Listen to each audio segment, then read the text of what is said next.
I'm Alejandra Perez for Siouxland Public Media. According to the Bureau of Indian Affairs, there are approximately 4,200 unsolved cases for missing and murdered Native Americans and Alaska Natives. Lori Ann Decora, a member of the Winnebago tribe, was beaten and stabbed in February 1992 and died a month later from her injuries. Her case remains open. Our guest is her daughter, Kayla Buffalo-Chief Sirom. My name is Kayla Buffalo-Chief Sirom, and I'm here today to talk about my mother, Lori Ann Decora, and she was murdered on the west side of Sioux City, Iowa. Back in March of 1992, she passed away, and I'm here to talk about that. I'm here to shed light on her story and commemorate her memory and advocate for her. Voices for Lori is a justice and awareness campaign, and I'm here to advocate and be her voice. And first and foremost, this is a learning experience for me. I've never done any of these types of things. I'm learning step by step. And so today I'm here to, advocate for my mom and the injustice that it was and how, tragic it was for myself, and not only for myself, my entire family. And even after 33 years is her cold case, are we able to still stand here and fight for justice? And so for me, it's like a once in a lifetime thing that I can stand here and I can say, my name is Kayla Decora. My mother was Lori Decora, and I'm here to stand up for her. She was murdered here in Sioux City. How old were you when she passed? I was 9 years old, and it was me, myself, and my little brother, who was about 6 months old at the time. What are some things that you remember about your mom? My mom, she was like a beautiful soul. And I know a lot of people, when their loved ones are tragically taken away, it becomes that, that way of like thinking about them. She was just beautiful. And you can ask anybody, and they will tell you that she was a beautiful woman. She loved everybody. She was just happy and chipper. And what I remember most, she was always singing and dancing. She called me Mija. And I just remember us always like getting ready, or she's cleaning the house and just singing and dancing. And she used to record it. And so there was like tons of tapes of her like while she was cleaning, singing. And, now they're all gone. And so that's unfortunate. But I've learned through this process, like, my mom was different for each person, going through this, connecting with each person in my family. Through all the things that have been transpiring, I've been hearing stories from each, my aunties, my cousins, about what kind of person she was to them also. And it was always just loving. She was loving. And I just remember her always trying to be a good mom and telling me, how I needed to take care of my brother. And, I was just so proud to be a big sister. When she had my little brother, it was she was so proud of him. She was really proud of him, and so was I. Because she was, I was. And that was like the best memory ever. And it's like, I can bring tears, but I can remember it being like such a good day. You said you were 9 years old when she passed. How did that impact you? It was terrible. It was terrifying. It was terrible. And, my family, they kept me at the hospital. She lived in the hospital for a month. And then, I was there almost every day and watched all my family members go through, that loss, that trauma. And, I had by the end of that month, good understanding of what was going on. In the beginning, I didn't understand. I couldn't grasp the concept because she was still alive. She was laying in the bed, like she was sleeping.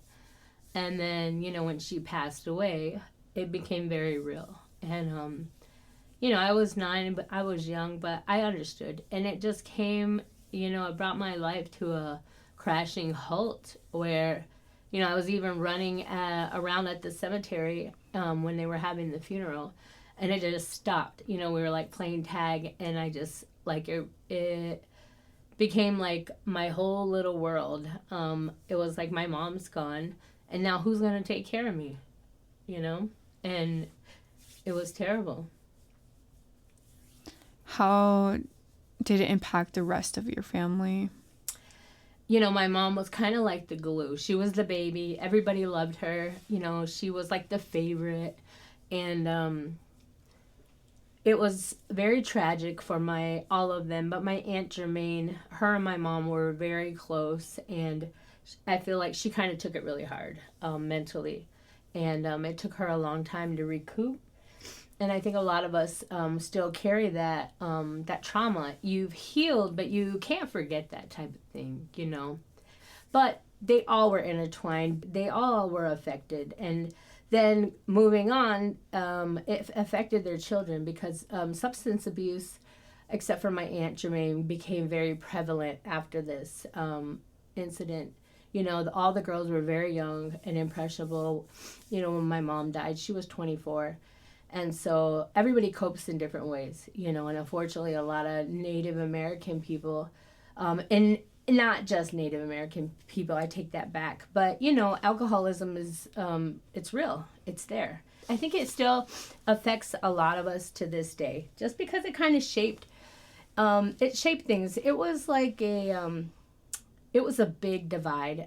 There were my mom and two of my other aunties there that night. And, there was a lot of confusion on, who, if one of them was involved, or blame shifting. And I feel like none of them could have known that was going to happen that night. They just went out for a night of fun, and then she never came home, and I don't think that either one of my aunties knew that was going to happen, and so there was a lot of blaming, and the family just divided after that, after the funeral, after time. I'm Alejandra Perez for Siouxland Public Media. You're listening to an interview with Kayla Buffalo-Chief Sirom, daughter of Lori Ann Decora, talking about how the murder of her mother impacted her and her family.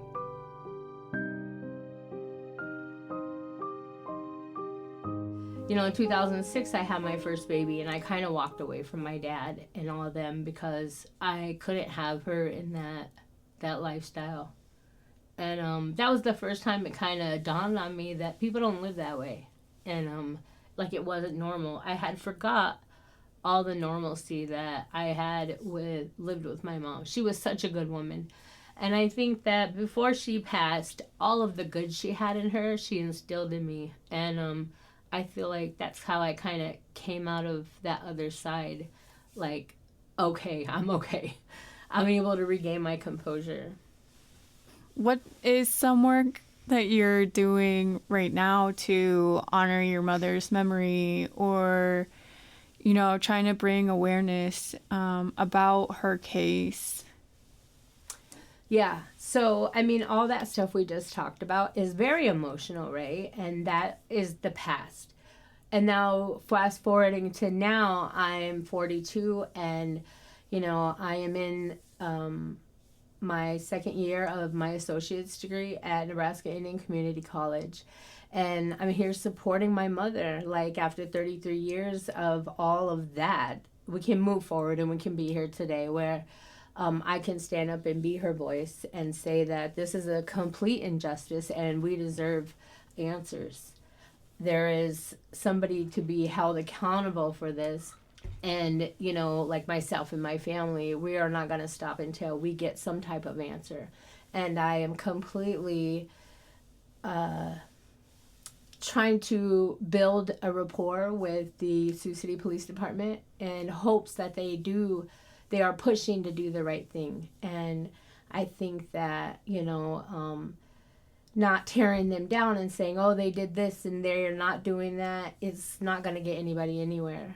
And, so it's like through this process, I want to try to, have a friendly relationship and want to lift them up in some type of way and say, like, I'm putting my trust into you, and hoping that they do the right thing, right? Because obviously it takes the police investigators and the district attorney to want to have the effort to put into this 33-year-old case while they're still having their current cases. And, so it's like, we're pressing, but in a good way, right? Respectfully. And so here today, I'm just advocating for voices for Lori. I am her voice. I'm her daughter. And that's what I can do today. I can stand up and tell her story and tell how tragic that was. And I don't like to revisit that place very often, but through this process, you have to kind of go through that and remember that to get to where we are right now, where is a good space. And I can just keep pushing. Like, what advice do you have for other people going through this? So I'm fortunate enough. I would like to give credit where credit is due. Danielle LaPointe is my cousin on my mom's side, and Renee Helper is also my cousin on my mom's side.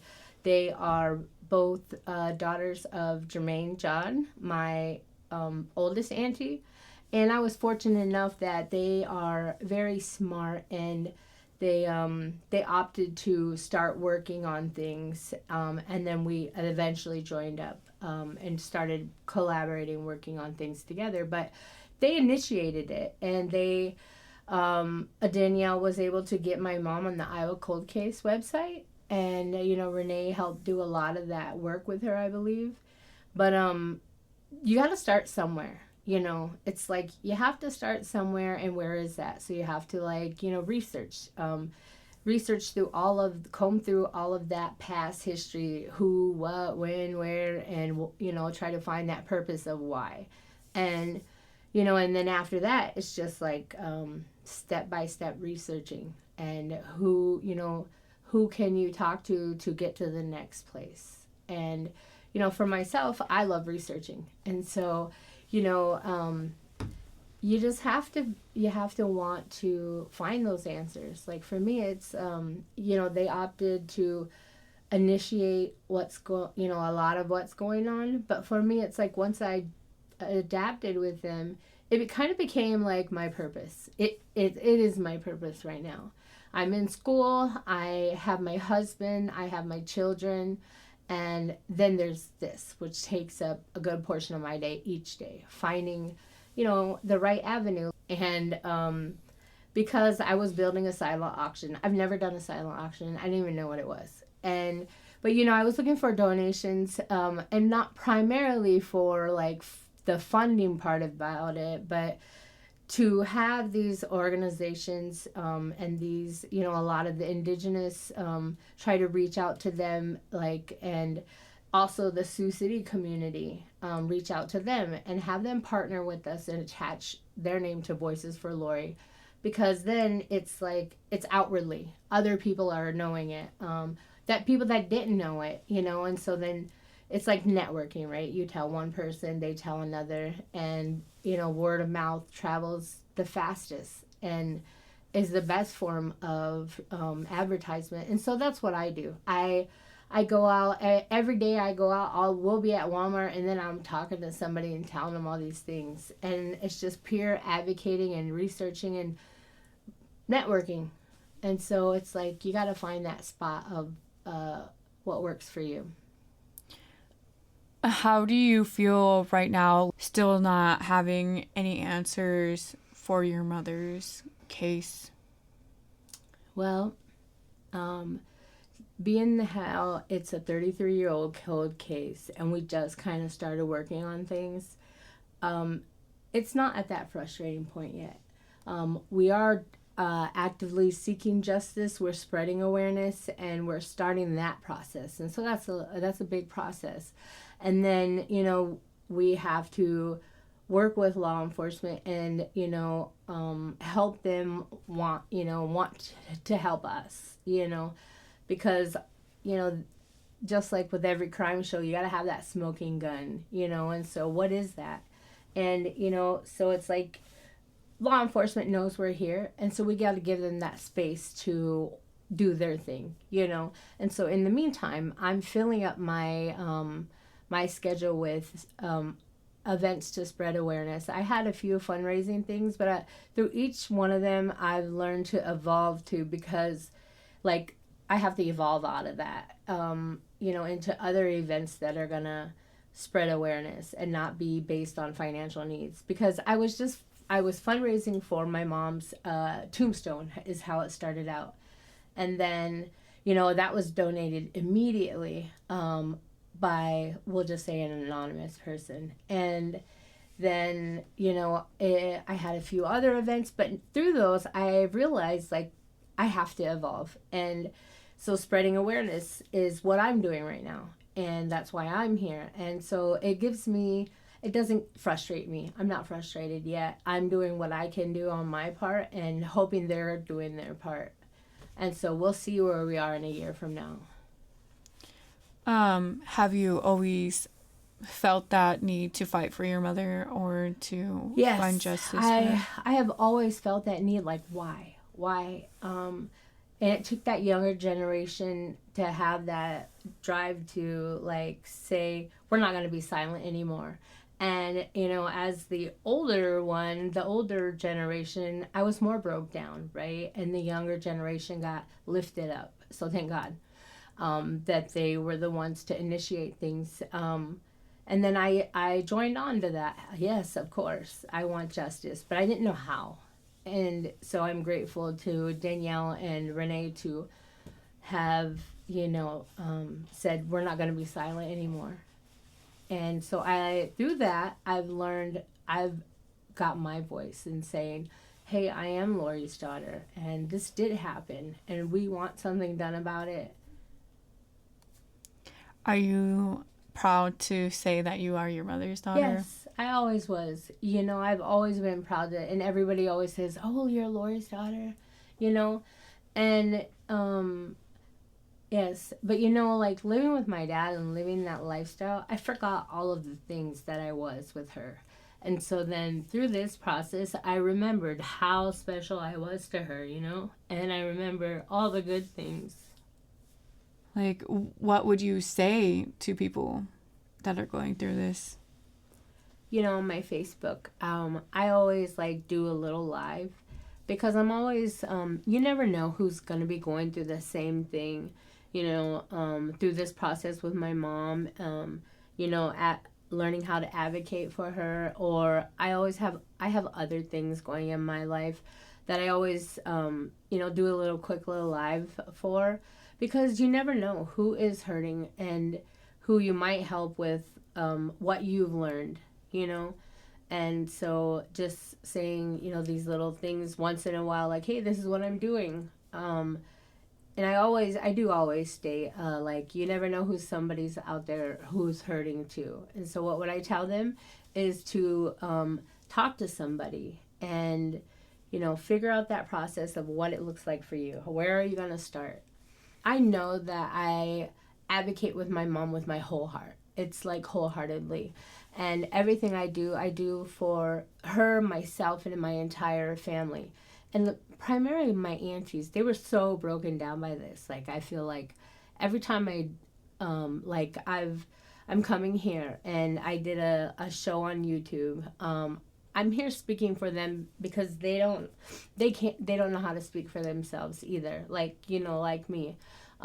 It's frustrating back then when you don't think there's nothing you can do. And I'm just grateful to be here. To anybody that wants help, you know, reach out to your local, like for Indigenous people, they have Great Plains. They have the Red Sky Nation is who I collaborate with, Trish and Josh.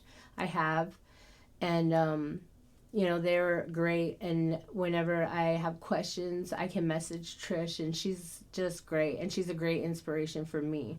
You know, me being brand new into the Native community, and into like my voice for Lori, and also the drug and alcohol counseling degree that I'm seeking is to hopefully help the Native Indigenous girls is where I want to go, because that's where it starts. And so I'm just glad to be here because you kind of wrap that all into one, and it's a lot. I've been talking with Kayla Buffalo-Chief Sirom, daughter of Lori Ann Decora, talking about her mother's murder and how it impacted her family. There's an MMIR powwow taking place in Riverside and Sioux City this weekend. For Siouxland Public Media, I'm Alejandra Perez.